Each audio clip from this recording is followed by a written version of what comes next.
Je viens de découvrir le Shadow. Mais alors, c'est pas virtuel? Donc voilà, c'est pas du tout virtuel, c'est une boîte. Alors qu'est-ce que c'est Shadow en fait? Shadow, c'est le futur de l'ordinateur. En gros, dans un ordinateur classique, vous avez la puissance qui est à l'intérieur de l'ordinateur. Nous, on a développé des technologies pour prendre cette puissance et pour la mettre dans un endroit hyper sécurisé en France, dans un data center, tier 3+. Et donc ça permet d'abord d'accéder à son ordinateur de n'importe où. C'est le principe du cloud computing. Vous pouvez y accéder soit depuis le boîtier qu'on vous fournit, en fait c'est un boîtier, il n'y a rien dedans. C'est juste un client léger qui va permettre de décoder une image qu'il reçoit du data center. Soit aussi depuis votre téléphone, depuis votre télévision, depuis une tablette, depuis n'importe où en fait. Et aussi un ordinateur classique, vous devez le changer tous les 3 ans ou tous les 4 ans parce que évidemment il y a les composants qui deviennent endommagés ou parce qu'il y a des logiciels qui sont trop demandeurs pour l'ordinateur. Ici c'est un ordinateur par abonnement. On fait ce que Netflix a fait au CD et au DVD. On change l'ordinateur, on le transforme par abonnement. C'est un abonnement d'une 30aine d'euros par mois pour avoir un ordinateur d'une puissance qui équivaut à peu près à un ordinateur de 1500 euros, donc d'une très très grande puissance. Et vous n'avez plus besoin de changer les composants et ça fera toujours marcher tous les logiciels. Donc c'est le principe en fait. Vous avez l'équivalent d'un très gros ordinateur, soit par le boîtier qui est petit, qui ne chauffe pas, qui est fabriqué en France, qui consomme très peu d'énergie et qui est écologiquement très intéressant, soit évidemment, on peut y accéder depuis n'importe où. Et ça permet évidemment plein de nouveaux usages. Donc, ce boîtier, combien le boîtier est vendu ou il est dans l'abonnement? Il est subventionné par vous? Non, il est subventionné. En fait, c'est comme quand on achète une box chez Free, on prend un abonnement chez Free, on reçoit la box. Chez Free, Orange ou n'importe qui, hein, je ne fais pas de publicité. Je vous souhaite le même destin. Merci. Et Niel n'est pas dans votre capital? Non. Bon, il y a Kosciusko Morizet de Price Minister. Et donc cet objet, quelle est l'utilité par rapport à avoir un PC qu'on change, parce qu'un PC c'est 500 euros aujourd'hui, donc on le change tous les 2 ans et demi, 3 ans, imaginons. Et quel est l'intérêt d'avoir le Shadow? Alors en fait, ça dépend de qui vous êtes. On est parti sur une cible gamer, donc une cible de joueurs de jeux vidéo pour montrer qu'on est capable de faire un ordinateur extrêmement puissant. C'est un peu comme la Tesla, on va partir d'une voiture extrêmement puissante et ensuite montrer qu'on peut faire des ordinateurs à peu près normaux. Donc on voulait montrer que ça marche, et donc montrer que ça marche sur des ordinateurs très puissants. Donc si vous êtes gamer, en général vous avez encore une grosse tour, ça existe encore, c'est des tours extrêmement lourdes qui pèsent beaucoup de kilos d'ailleurs, et qui sont extrêmement puissantes, qui font énormément de bruit et qui consomment beaucoup d'électricité. Donc là ce qu'on dit aux gamers, c'est à la place d'acheter cette grosse tour qui coûte 1500 euros, vous prenez ça. Ça prend beaucoup moins d'énergie, évidemment, ça prend beaucoup moins de place, ça chauffe pas, donc c'est dommage l'hiver, mais c'est quand même mieux de façon générale, et ça coûte 30 euros par mois. Donc ça, c'est la première chose. Maintenant, ça marche aussi pour les seniors, une cible qui est complètement opposée. Une personne âgée, quelque part, quand elle veut aller sur Internet, quand elle veut faire du Word, quand elle veut faire n'importe quel logiciel, elle ne veut pas s'occuper de ce qui est à l'intérieur de l'ordinateur, elle n'a pas envie de s'embêter avec des composants qui cassent. Donc tout d'un coup, elle a un ordinateur qui est toujours à jour. On va se charger de la mise à jour dans ce cas-là. Elle a un ordinateur dont les composants sont toujours up-to-date, quelque part. Donc ça lui convient très bien. Ça marche très bien pour moi. Je vais pouvoir utiliser mon ordinateur chez moi pour travailler sur une présentation PowerPoint, puis ensuite aller au bureau sans prendre mon ordinateur et directement me connecter à la télévision et retrouver exactement le même ordinateur. Ou partager des photos avec mes parents, là où ils vont se connecter à ma session, et on pourra tous les deux faire quelque part du coworking sur le même écran. Donc ça va commencer à proposer plein d'usages qui sont complètement différents, de plusieurs personnes qui vont travailler ensemble sur le même ordinateur. Mon ordinateur, quelque part, je peux l'activer de n'importe quel autre ordinateur. Je peux aller chez un ami et récupérer mon ordinateur, sans avoir mon ordinateur avec moi. J'ai plus besoin du device. On va être capable, finalement, de faire un ordinateur très puissant à partir d'un device, d'un objet dont la puissance est très limitée. Alors on va parler des mobiles aussi, bien sûr, puisque sur les mobiles, il y a le problème de la batterie. Et de la chauffe. Donc, il faut quand même un objet. Alors, il faut quand même le Shadow.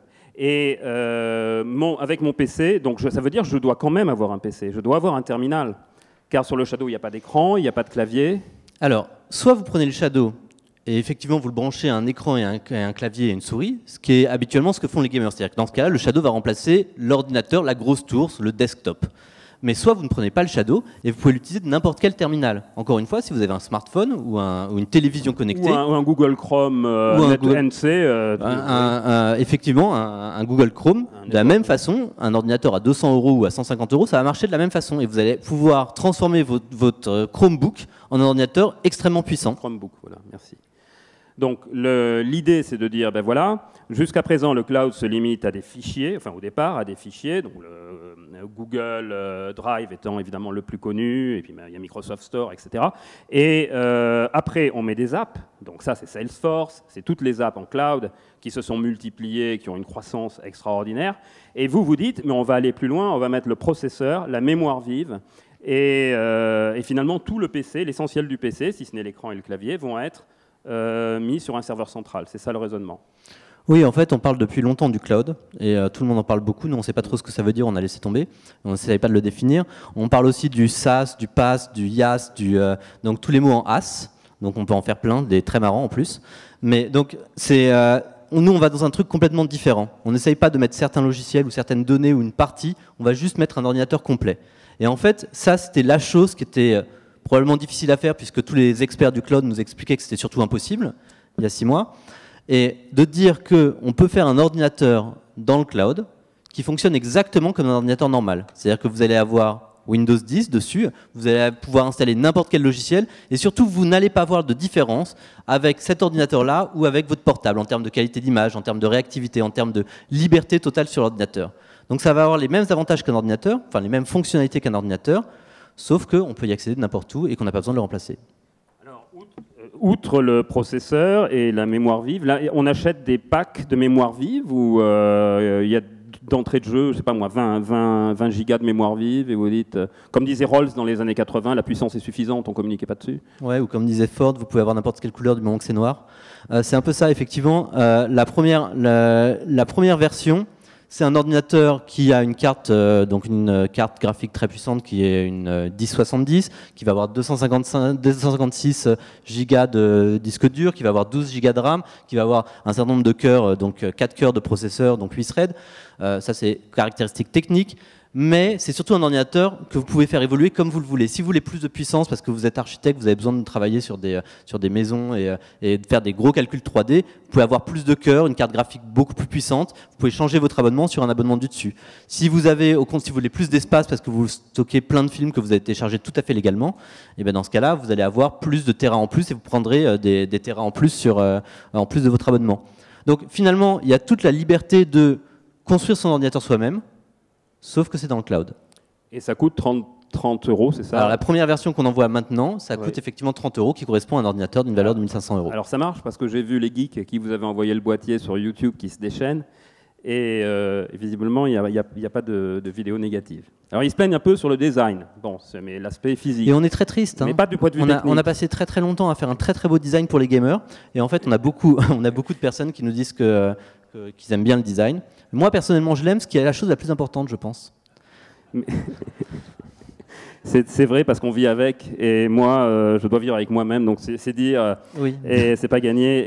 Et donc, il y a un autre problème qui est celui du système d'exploitation, parce qu'un PC, on pense bien sûr, entre guillemets, au monopole historique de Windows, et donc j'imagine que c'est du Linux, en fait. Ça tourne, c'est une sorte de Linux, votre système d'exploitation, non? Non, comme on voulait vraiment montrer que c'est un ordinateur classique, on donne Windows 10 avec. Et une version Windows 10 Home. Donc pour l'utilisateur, ça va vraiment être exactement comme s'il achète son ordinateur à la Fnac. C'est-à-dire qu'il va avoir les premiers écrans de Windows 10 qui vont lui permettre de configurer sa session. Et il verra absolument pas de différence. Maintenant, c'est aussi une certaine façon, pas tout à fait, mais j'aime bien le voir comme ça parce que ça me fait plaisir, donc on va essayer de dire que c'est comme ça, d'arrêter la guerre entre Apple et Microsoft et les fervents de macOS et les fervents de Windows. On ne parlera pas des fervents de Linux qui sont tous nos développeurs, mais depuis le Mac, il y a une application on peut avoir Shadow sur Mac, donc accéder à son ordinateur Windows depuis un Mac. Donc tout d'un coup, on a un très bel macOS, un très beau Mac fin et tout ce qu'il faut, et sur lequel on va pouvoir lancer l'application Shadow et directement retrouver un ordinateur Windows complet, avec une qualité graphique classique et incomparable, et avec toute la puissance d'un ordinateur haut niveau sur Mac. D'accord. Donc en fait, on a le système d'exploitation qu'on veut. On a le système d'exploitation qu'on veut du moment que c'est Windows, mais sur Shadow, pour l'instant, on ne vend que Windows. On va proposer au fur et à mesure une version Linux, une version Android et une version Mac pour les autres. Mais en tout cas, on peut l'installer sur n'importe quel device, c'est-à-dire sur des Android, sur des macOS et sur des Windows. Il y a eu des tests de PC virtuels par le passé. Ils ont eu des problèmes. Exactement. Alors qu'est-ce qui fait qu'eux ont eu des problèmes et que vous, tout d'un coup, vous leviez 51 millions d'euros?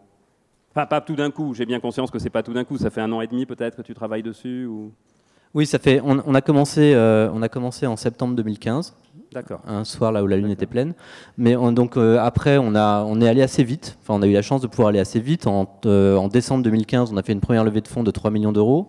On a finalisé l'équipe. On a ouvert les précommandes en 2016, en octobre 2016. On a fait en même temps une deuxième levée de fonds de 10 millions d'euros. Et on a lancé nos premiers utilisateurs en décembre 2016. Toutes les places sont parties en 12 heures d'ailleurs. Aujourd'hui, on a 5000 utilisateurs. On a 3000 utilisateurs en plus sur liste d'attente et on vient de finaliser cette levée de fonds de 51 millions d'euros.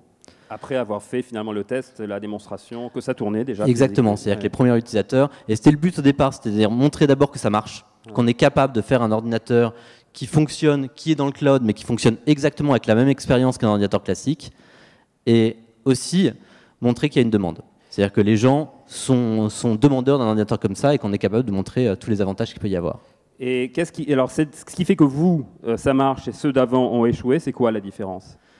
Alors, en fait, faire du cloud computing et du cloud gaming ou du cloud quelconque, c'est assez facile. C'est pour ça qu'il y a beaucoup de boîtes qui en font. Il suffit de prendre une ferme de serveurs chez Amazon ou chez Microsoft ou n'importe où, d'utiliser un VMware quelconque. Enfin voilà. Donc, si on prend plein de choses et toutes ces boîtes-là, la plupart du temps, vont développer juste une toute petite partie de la chaîne. Nous, la première chose, c'est qu'on va développer toute la chaîne de A à Z. C'est-à-dire qu'on va faire nos propres serveurs, on fait notre propre technologie, notre propre hyperviseur, etc. Je vais rentrer dans le technique, ça va être très pas drôle. Mais bon. On va faire toute cette chaîne-là. On va aussi faire tous les accords de peering sur le réseau et travailler sur le boîtier et sur le client léger de l'autre côté. Mais surtout, c'est que normalement, des ordinateurs sur des serveurs, c'est des ordinateurs partagés. S'il y a beaucoup de personnes qui se connectent, ils vont partager les ressources d'un même ordinateur selon le nombre de personnes qui se connectent. Ici, ce qu'on fait, c'est de la mutualisation temporelle. C'est-à-dire que quand quelqu'un se connecte, il va avoir un ordinateur complet, qui est un ordinateur high-end avec les caractéristiques qu'on vous a annoncées, juste pour cette personne, et dédié à cette personne.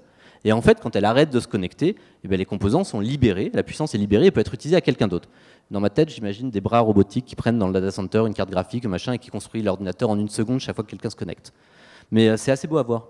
Donc en fait, vous êtes posé la question de tout l'environnement, alors que les autres s'étaient concentrés sur ça nous a permis. Quoi, enfin, en fait, à partir du moment où on l'a fait un peu autrement, ça nous a permis de poser pas mal de brevets, et ça a permis de trouver d'autres solutions pour faire marcher quelque chose qui ne marchait pas avant. Vous avez des brevets? Oui, on a beaucoup de brevets. Très bien. C'est ce qui explique d'aller d'un coup à 51 millions aussi. Parce que c'est un gap rare, très rare, de passer de 3 millions à 51. Oui, mais... Ça veut dire que des gens ont eu les couilles d'appuyer, de dire « Ok, je te suis ». Merci Pierre. C'est qui les financiers d'ailleurs on a 3 investisseurs, on a une trentaine d'investisseurs, mais on en a 3 qui nous ont vraiment, qui ont beaucoup plus aidé sur la dernière levée de fonds. On a Pierre Cosco-Morisset, on a Michael Benabou et on a un investisseur thaïlandais qui a créé une licorne en Asie du Sud-Est sur les énergies renouvelables qui s'appelle Nick Supipat. Et en fait, c'est des investisseurs qui étaient là dès le départ. C'est-à-dire quand on a fait notre première levée de fonds de 3 millions, c'était exactement les mêmes qu'on fait cette levée de fonds de 3 millions, qu'on fait cette levée de fonds de 10 millions, et qui sont restés les mêmes pour la levée de fonds de 51 millions. C'est pour ça qu'on a pu la faire rapidement, parce que comme on avait passé toutes les étapes et qu'on rêvait ensemble des mêmes choses, et c'est des investisseurs qui n'attendent pas chaque mois un tableau de bord pour savoir comment on fonctionne, qui sont présents dans les locaux chaque semaine, un peu trop pour certains, je ne donnerai pas de nom, mais qui sont présents chaque semaine avec nous, qui font la stratégie avec nous, qui rêvent avec nous, qui nous poussent à nous développer plus vite. Et donc comme maintenant on avait montré que ça marchait, le but c'était d'aller encore plus vite. D'abord de garder notre avance technologique. C'est-à-dire qu'encore une fois, il y a 6 mois, les gens disaient que c'était pas possible. Maintenant qu'on montre que c'est possible, bah évidemment, il y a sans doute d'autres qui vont essayer. Donc il faut qu'on aille très vite et qu'on garde notre avance technologique, on a plein d'idées à développer. Il faut aussi, surtout, qu'on puisse prendre des parts de marché, répondre à la demande, et aller à l'international pour acquérir 100 000 utilisateurs, 200 000, 300 000 utilisateurs le plus vite possible. Donc c'est ça l'utilité de ces 51 millions, c'est pour ces 3 raisons, et particulièrement pour aller à l'international. On va lancer dès la fin de l'année en Allemagne, en Angleterre, et puis on crée un bureau à Palo Alto, là cet été. Donc, et l'Asie, non? Pas l'Asie? Si, l'Asie, à terme, on aimerait bien conquérir le monde, ça nous ferait plaisir. Mais l'Asie aussi, l'Asie c'est un marché beaucoup plus particulier, là où il faut connaître un petit peu le marché. Ça me rappelle évidemment la bulle que tu n'as pas connue, je suis plus vieux que toi, mais moi j'ai connu Jean-Bernard Lévy, le président d'EDF, qui à l'époque était chargé d'affaires chez Odo Pinaton. Et Fisystem a fait son introduction en bourse. Et à l'époque, quand il y avait le feu qui partait sur un projet, les VC renchérissait à coût de 10 millions, ça allait à coût de 10 millions d'euros déjà, enfin disons d'euros, c'était en francs, hein, mais disons pour faire l'équivalent d'euros. Et sur Fisystem, qui s'est introduit en bourse, qui est une boîte qui valait 40 millions, qui s'est introduite en bourse en août 98, 6 mois plus tard, elle valait 16 milliards de francs. Et là, Jean-Bernard Lévy m'a dit, tu comprends pourquoi tu comprends pourquoi je t'ai donné des coups de pied au cul? Et j'avais pas, moi, j'étais pas du tout entrepreneur. Je suis un geek. J'avais lancé Club Internet avec Fabrice Sergent, etc. J'avais pas conscience de ce qui se passait autour de moi. Et là, pour des projets comme le tien, d'ailleurs, je t'ai appelé il y a 4 jours, 5 jours, et tu as dit OK. Et on repart sur des choses où la vitesse, où quand des gens sont sûrs, ils misent. Et ils misent énormément. Et j'espère qu'ils ne le regretteront pas. Et alors, dernière question, les entreprises. Parce qu'il n'y a que des entreprises ici. Alors, est-ce que les entreprises suivent et sont une cible pour Blade et pour le Shadow? Suivent évidemment, d'abord parce qu'on a besoin d'elles pour pouvoir réussir à conquérir le monde. On a besoin du soutien des entreprises et de leurs conseils et de faire des partenariats forts. Donc on a déjà commencé à faire des très gros partenariats, entre autres avec Microsoft, avec Dell, avec AMD, avec Intel, parce que c'est des gens dont on a besoin si on veut construire le nouvel ordinateur et si on veut rentrer dans l'écosystème. Et c'est aussi une des raisons pour créer notre bureau à Palo Alto. Et comme client, les boîtes Danone, comme client, L'Oréal. À partir du moment où on fait un ordinateur qui est plus mieux d'une certaine façon, c'est-à-dire un ordinateur qu'on peut... Alors avant je dirigeais une équipe de développeurs, donc je vais dire quelque chose de pas très politiquement correct, c'est que donc on avait une vingtaine de développeurs, c'est très embêtant quand ils partaient à 19 h le soir et qu'on les rappelait quand on avait problème à 22 h, qu'ils puissent pas se connecter et qu'ils soient chez eux, ou pire, des fois ils partaient en vacances. Donc ça c'était horrible, alors ils étaient vraiment pas disponibles pour faire du développement. À partir du moment là où tu as un ordinateur complet, et pas juste un ordinateur limité, mais un ordinateur complet sur lequel que tu peux accéder depuis n'importe où, bah, tout d'un coup, ils peuvent travailler le soir et tu peux les embêter le soir, le week-end, un peu n'importe où. Donc, pour une entreprise déjà de développement, pour un groupe de développeurs, c'est vachement intéressant. Il n'y a pas que ça. Pour des SMB, pour des petites entreprises qui vont avoir des consultants qui vont venir que 2 mois ou 3 mois, le fait d'acheter un ordinateur, d'acheter un portable, de devoir le garder pendant 3 mois et puis de ne pas savoir ensuite ce qu'on va en faire, de toute façon c'est assez complexe et c'est coûteux. Pouvoir prendre le principe de l'ordinateur en location, qui ne marche pas maintenant parce qu'il est trop cher en ce moment, mais le principe de l'ordinateur de location, là où tu peux avoir un environnement que tu mets et que tu arrêtes dans 3 mois, c'est magique. Donc c'est pour ça que toutes les entreprises cherchaient à avoir un cloud qui marche. Pour l'instant, la pénétration du cloud dans les entreprises, c'est de l'ordre de 4%. Donc ça marche pas. Ça marche pas parce que c'était limité, parce que c'était lent, parce que plein de raisons. Parce qu'on paie avec sa carte entreprise, etc. Donc il y a aussi des process. Oui, mais effectivement. Mais là, tout d'un coup, on est capable de changer qu'un ordinateur et de passer directement avec les mêmes performances. Donc oui, et notre business model, c'est très important qu'on vende aux entreprises. Une question? Quelqu'un veut poser une question? Et est-ce qu'on peut amener un micro dans la salle? Christina, ou quelqu'un a une question à poser ou une objection majeure que les fondateurs n'aient pas vous vous présentez, monsieur? Merci Pierre. Richard Strul. J'ai une question toute con. Comment vous vous affranchissez des... Ben oui. Comment vous vous affranchissez des temps de réponse du web, quoi, de la qualité de la connexion? Tu parlais de box tout à l'heure. Comment on s'affranchit de ça? Alors on s'en affranchit pas, mais on est capable de diminuer la qualité et la bande passante jusqu'à un niveau très bas. Il y a 2 choses qui sont importantes. Il y a la bande passante, enfin il y a beaucoup plus de choses, mais on peut dire qu'une connexion c'est la bande passante et la latence, le ping. En fait il y a beaucoup d'autres choses qui interviennent. Sur la latence, ça dépend ce que tu vas faire comme utilisation. Si tu veux faire un jeu vidéo là où tu as besoin de réagir très vite et de tuer ton ennemi avant qu'il te tue toi, effectivement tu as intérêt à avoir une connexion type fibre. Mais ce type de connexion tu en as besoin de toute façon même si tu joues sur un ordinateur local, parce qu'autrement dans tous les cas il va parler avec un serveur qui est loin. Si tu fais du Photoshop ou de l'édition vidéo, le temps de réponse il est beaucoup moins important. Et surtout, ce qui est important, c'est que normalement, dans le cloud gaming, les anciennes solutions, il y a 50 à 60 millisecondes, parfois même 100 ou 200 millisecondes, qui sont prises juste avant de rentrer dans le réseau.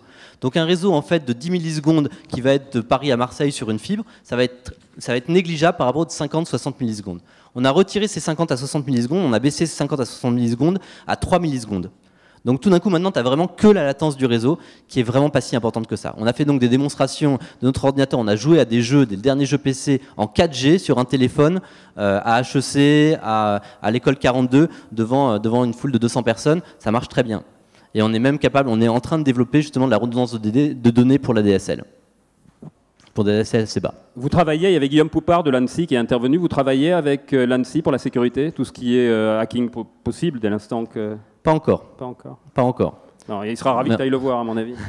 En termes de sécurité, il y a aussi beaucoup à dire. Ouais, c'est la même question. Comment ça se passe au niveau de la sécurité? Non, mais un virus qui attaque le PC virtuel, qu'est-ce qui se passe? Ouais, alors il y a plusieurs questions sur la sécurité. La première, effectivement, ce qu'on voit en ce moment, les ransomware, les virus qui attaquent les machines virtuelles, c'est... je vais vendre ma sauce, hein, mais c'est incroyablement plus avantageux d'avoir un Shadow que d'avoir son ordinateur chez soi. Son ordinateur chez soi, en général, vos logiciels sont pas à jour, donc ça peut exploiter plein de failles, et c'est comme ça qu'on a un ransomware. Un ransomware, ça peut pas nous attaquer. En plus de ça, on est capable de faire quelque chose de vachement bien. Vous avez sur Windows un truc de recovery. Sauf que quand l'ordinateur est en rate, c'est un peu dur de le faire un recovery, et ça marche la moitié du temps. Ici, on est sur des machines virtuelles, donc c'est un peu technique, mais en gros, on peut faire des snapshots toutes les 2 semaines de votre environnement. Donc ça veut dire que si vous avez le moindre problème à un moment, vous pouvez revenir 2 semaines avant et d'une façon en 1 seconde. Donc c'est hyper efficace. C'est pareil, si par hasard vous êtes touché par un ransomware qui attaque les ordinateurs les plus à jour, ce qui n'est pas encore le cas, vous pouvez quand même revenir 2 semaines avant là où vous l'avez pas. Et vous avez, même si votre ordinateur est complètement tanké. De la même façon, vous pouvez passer dans un mode qu'on va sortir bientôt, un mode sandbox, qui est un mode là où finalement, ce que vous allez faire pendant la prochaine heure, vous dites tout ce que je vais faire pendant les 2 prochaines heures, parce que j'ai envie d'aller dans des sites un peu bizarres, ou télécharger des choses un peu bizarres, ou tester des choses bizarres, tout ce que je vais faire pendant les 2 prochaines heures, ça ne va pas m'affecter. Et donc 2 heures après, vous reviendrez dans l'état d'avant. Donc ça permet de faire plein de choses complètement plus efficaces en termes de sécurité. Une autre question ? Oui, bonjour. J'ai une question sur la consommation énergétique, parce que côté utilisateur, donc, je comprends que la machine consomme moins que les super tours qui chauffent beaucoup, mais du coup, il y a des serveurs qui tournent à l'autre bout, de l'autre côté, donc on double alors on double peut-être pas, mais est-ce qu'on augmente au global sur la consommation énergétique ou est-ce qu'elle diminue? Ça, c'est une question très sympathique et merci beaucoup parce que, en fait, comme on vend notre produit à des gamers, les gamers, en général, sont pas hyper intéressés par tous les modèles écologiques qu'il peut y avoir derrière. Ce qui les intéresse, c'est que ça marche et que ça marche bien. Donc, cette question est rarement posée. Oui, il y a une vraie question de savoir, ok, ce boîtier il consomme 30 watts, mais derrière, les serveurs, ils consomment tous autant. Alors, c'est pas tout à fait vrai parce qu'ils consomment pas tous autant. D'abord parce qu'on peut mutualiser plus facilement l'énergie. Donc, à la place d'avoir 5 ordinateurs qui ont chacun leur power supply et tout ce qu'il faut, on n'en a que un avec 5 cartes graphiques dedans, avec 5 processeurs, enfin, avec tout ce qu'il faut. Donc déjà, c'est assez différent. En plus, on peut contrôler l'énergie et la recycler plus efficacement. D'abord parce qu'on est capable de le faire, ensuite parce qu'il y a des directives européennes qui nous l'imposent, alors que ça ne l'impose pas du tout sur des particuliers. Mais enfin, donc, outre cette utilisation de l'énergie qui est probablement plus efficace et un peu moindre au total, il y a des aspects écologiques qui sont très importants. D'abord, votre ordinateur, quand il casse, au bout de 3 ans, il y a peut-être certaines personnes d'entre vous qui le recyclent, mais c'est assez rare, en général, il va juste à la poubelle. Ici, c'est pas le cas. C'est un ordinateur qui ira plus jamais à la poubelle. Donc tout d'un coup, il n'y a plus de composants qui sont lâchés. Nous, les anciens composants, on les recycle de toute façon. On est obligé, ça coûte de l'argent, il faut le faire. Et on a des 15 000 cartes graphiques dans nos serveurs, donc il faut bien les utiliser. De l'autre côté, en plus, comme on n'est plus obligé de faire des trucs incroyablement petits, on utilise beaucoup moins de matériaux rares. Donc il y a des gens au Congo qui vont peut-être plus avoir de boulot, mais c'est quand même plus efficace probablement. Eh bien, merci. C'est là-dessus. Bon, je pense qu'on peut le. Merci visiblement, c'est un très bon vendeur aussi.